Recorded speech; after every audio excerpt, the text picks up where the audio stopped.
qui va supposer, pour l'ensemble des collectivités concernées, l'État et les partenaires privés, de repenser notre organisation, parce qu'il y a une réponse qui va se faire dans des établissements qu'on va devoir changer. On ne peut pas rester avec les EHPAD qu'on a aujourd'hui, hein. Ça rejoint à ce que vous disiez. On va devoir les adapter, mieux les médicaliser. Au développement, on a commencé à le faire, mais bien plus fort, d'une hospitalisation à domicile quand c'est possible. Enfin, ça suppose qu'on a un environnement familial qui permette de le faire. Ce qui suppose de repenser la question des aidants. Parce que quand vous développez l'hospitalisation à domicile pour la dépendance, ça suppose qu'il y ait quelqu'un à la maison, et donc qu'il y ait un conjoint, un enfant. L'aidant donne du temps, il faut reconnaître ce temps. Quand je dis que c'est un nouveau continent, c'est vraiment un ensemble de risques et de comportements qu'il nous faut organiser, penser sur les territoires et financer. Parce que derrière, en quelque sorte, c'est un nouveau risque qui est devant nous. On va demander au secteur privé de contribuer, on va structurer une offre, et donc des métiers. C'est en ça que c'est une opportunité, il faut le regarder comme tel.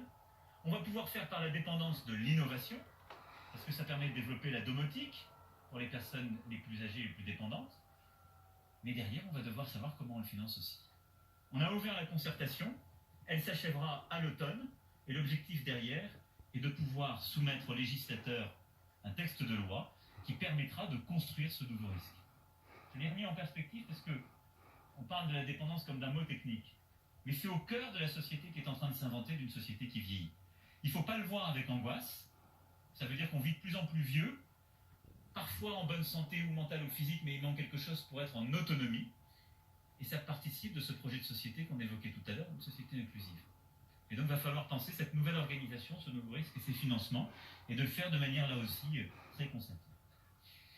Monsieur le maire, qui était proche de Montpellier, voilà, vous m'avez interrogé sur la démocratie participative. Je partage totalement ce que vous avez dit.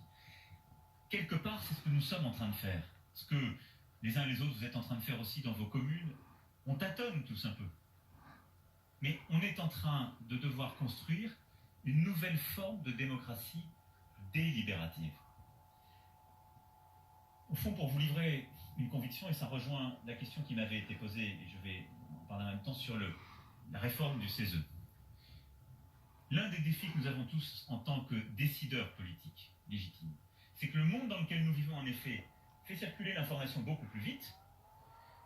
C'est à la fois un risque et une opportunité. C'est un risque parce qu'il y a aujourd'hui beaucoup aussi d'informations fausses, relatives, décontextualisées qui circulent. Et donc, ça bouscule la confiance que les gens avaient naguère dans ceux qui décidaient ou qui avaient une légitimité. Ça donne le sentiment que toutes les paroles sont égales. Or, c'est pas vrai. Quand on parle de sujets de dépendance, la parole d'un scientifique est plus crédible que la mienne. Je peux parler sur des sujets d'organisation, mais pas médicaux. Quand on parle de sujets de transition environnementale, il faut une parole scientifique, qui ne vaut pas la même que celle d'un simple citoyen. Toutes les expressions sont légitimes, mais les paroles ne se valent pas tous. Et donc cette horizontalité, il faut faire attention à ne pas s'engouffrer dedans, en disant en quelque sorte, il n'y a plus de hiérarchie dans les paroles et plus de légitimité. Ça c'est important, sinon on ne pourra plus jamais décider.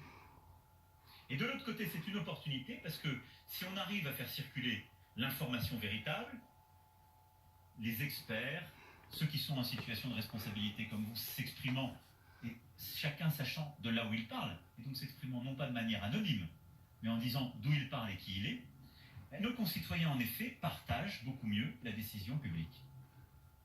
Et donc ce que nous devons réussir à faire d'abord, c'est en quelque sorte une forme d'hygiène démocratique du statut de l'information. Je crois qu'on doit aller vers une levée progressive de toute forme d'anonymat, et je crois qu'on doit aller vers des processus où on sait distinguer quand même le vrai du faux, et où on doit savoir d'où les gens parlent et pourquoi ils disent des choses. Ça participe de cette transparence. Là aujourd'hui on a beaucoup d'informations, tout le temps, on ne sait pas d'où elles viennent. Deuxième chose, je pense qu'on ne peut plus décider en effet comme avant, et je parle d'ailleurs pour moi-même, pour le gouvernement, en allant sans aller rechercher constamment de la délibération et du consensus. Le consensus, ça ne veut pas dire le compromis mou, et ça ne veut pas dire l'unanimité. On ne l'aura jamais. Et c'est là où, si vous voulez, nous ne sommes pas un pays de 66 millions d'individualités. Donc il faut réussir à reconstruire le consensus en remettant de la délibération à tous les moments de décision. C'est ce qui permet d'aller chercher de la légitimité, d'utiliser l'information, d'utiliser l'intelligence collective et de réussir à un moment à décider. Et donc, là où je crois que ce débat peut apporter beaucoup, c'est qu'il est en quelque sorte un détonateur à intelligence collective. Il y a des tas de sujets, la transition environnementale, des solutions territoriales qu'on a beaucoup évoquées, où nos concitoyens, quand on les met à 10-15 ensemble, ont des solutions plus intelligentes que des gens loin du problème à un autre niveau. Il y a d'autres sujets sur lesquels, quand les décisions sont dures à prendre, même si elles sont documentées, où il faut accepter que des gens à un moment prennent la décision. Sinon, c'est la paralysie et on n'avance jamais. Donc, nous sommes en train aujourd'hui, dans notre démocratie, d'inventer en quelque sorte une nouvelle forme. Ça n'est ni la démocratie directe, absolue, permanente, parce qu'elle ne permet pas de décider. Ça n'est ni la décision comme il y a 20 ans, mais je crois beaucoup, moi, à cet aspect de délibération. Dans ce cadre, il est clair qu'il faut représenter tous les corps intermédiaires et les citoyens de manière plus multiple. Alors, on a la représentation politique qui passe par vos élus, l'Assemblée nationale et le Sénat. Je vous laisse vos propos. Moi, j'ai dit à plusieurs reprises, je crois au bicamérisme, parce que je pense que ça donne un équilibre et que ça apporte à notre démocratie. Et qu'on a une représentation des citoyens à l'Assemblée nationale et qu'on a une représentation élue par les grands électeurs au Sénat qui a une autre sensibilité. Et je pense que ce bicamérisme apporte beaucoup. Le Conseil économique, social et environnemental, il a été créé pour représenter la société civile. Je pense qu'aujourd'hui, il faut le faire évoluer. Et je pense que l'idée d'avoir des citoyens qui peuvent être tirés au sort fait partie des idées qui sont au débat et qui, je pense, est intéressante. Moi, j'ai moi-même dit dans cette réforme, et compte tenu de la réduction du nombre d'élus, qu'il me semblait plus pertinent que l'État renonce à nommer des gens au CESE, ce qu'il faisait jusqu'alors, parce qu'il faut réduire aussi le nombre d'élus, mais avoir des citoyens tirés au sort pour compléter en quelque sorte la démocratie représentative des corps intermédiaires qui sont proposés par les syndicats ou les grandes associations, ça peut permettre de compléter cela.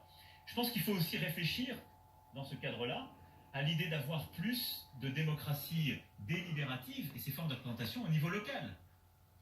Et donc retrouver la légitimité par du tirage au sort, de la concertation au niveau plus local, faire respirer les choses, parce que vous tirez 10 personnes au sort par an et vous les mettrez au CESE, je ne suis pas sûr que ça change tout.